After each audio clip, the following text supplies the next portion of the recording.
quem pense que os tumultos que assolaram Macau, a partir de finais de dezembro de 1966, se circunscreveram à colónia portuguesa e visaram exclusivamente protestar contra o colonialismo português. Mas a verdade é que os acontecimentos de Macau não foram mais do que um ensaio geral para o que viria a acontecer na vizinha colónia britânica de Hong Kong no verão do ano seguinte. Uma sucessão de tumultos e greves que duraram até ao final do ano e deixaram para a história um saldo sangrento de vítimas. Apesar da violência dos tumultos do verão de 1967, que levaram muitos a abandonar Hong Kong em busca de novas terras para se fixarem, temendo pelo futuro da colónia britânica, certo é que, mal a calma regressou, um manto de silêncio envolveu os acontecimentos. Nas décadas seguintes, esse período de grande tensão política e social caiu quase totalmente num intencional esquecimento. As referências aos acontecimentos na comunicação social eram raras e breves, e nada de fundo se escreveu sobre o tema.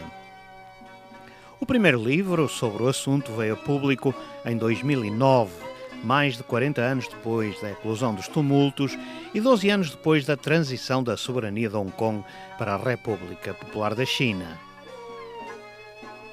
Hong Kong Watershed. Este livro constituiu uma pedrada no charco do silêncio, mas com poucas repercussões. Nada ou quase nada voltou a dizer-se sobre um episódio que teve início quando a administração da companhia Star Ferry decidiu aumentar o preço dos bilhetes, desencadeando uma greve espontânea duramente reprimida pelas autoridades. A repressão policial provocou um morto, numerosos feridos e levou à detenção de centenas de trabalhadores grevistas, pôs termo à paralisação em poucos dias, mas não acabou com a agitação laboral que se verificava em toda a colónia. Mas o verdadeiro gatilho que iria fazer disparar os tumultos seria uma greve numa fábrica de flores artificiais do multimilionário Li Ka-shing, em finais de abril de 1967, prontamente reprimida pela polícia, que mais uma vez levou a cabo numerosas detenções.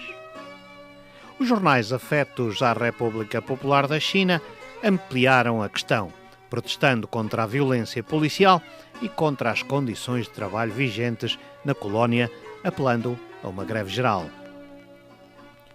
Nos dias seguintes, as associações de operários começaram a sair para as ruas em ruidosas manifestações, entoando palavras de ordem semelhantes às que eram entoadas pelos guardas vermelhos do outro lado da fronteira, onde a Revolução Cultural dava os primeiros passos. Nessa altura, no que foi entendido como uma mensagem de apoio, o Diário do Povo, órgão central do Partido Comunista Chinês, incluía em grande destaque uma saudação dirigida aos bravos compatriotas de Hong Kong. Apesar do clima ameaçador, a Inglaterra continuava convencida de que a China não pretendia ocupar Hong Kong, levando o governador David Trench a adotar uma linha agressiva contra os setores esquerdistas locais.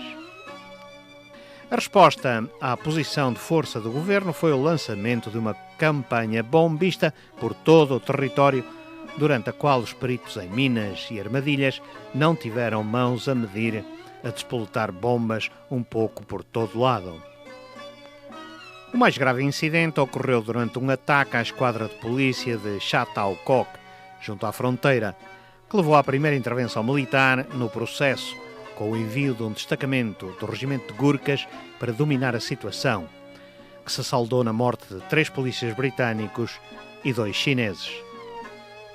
Este confronto seria o primeiro entre a China e a Inglaterra desde 1842, data da fundação de Hong Kong. A escalada de violência parecia imparável até que em Pequim os guardas vermelhos incendiaram a representação diplomática britânica no dia 22 de agosto. Incidente que permitiu ao primeiro-ministro Xuan Lai, líder da facção moderada, a entabular conversações com Londres. As negociações secretas acabariam por conceder luz verde ao governador David Trench para pôr termo, de uma vez por todas, aos tumultos.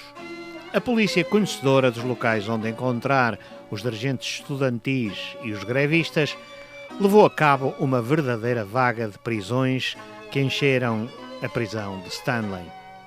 Simultaneamente, os jornais esquerdistas foram encerrados, a começar pelo Wen Weipo, considerado o principal instigador dos tumultos. As contramedidas do governo haveriam de surtir efeito e a situação foi acalmando até regressar à normalidade no final do ano de 1967. Aquele verão escaldante haveria de deixar para a história um rastro sangrento. 51 mortos, 800 feridos e mais de 1.900 detidos que superlotaram as prisões da colónia britânica. Mas com a entrada do novo ano, um pesado manto de silêncio caiu sobre os acontecimentos, como se de um acordo tácito entre britânicos e chineses se tratasse. Parece que todos concordaram que era melhor não voltar a falar nisso. Até hoje.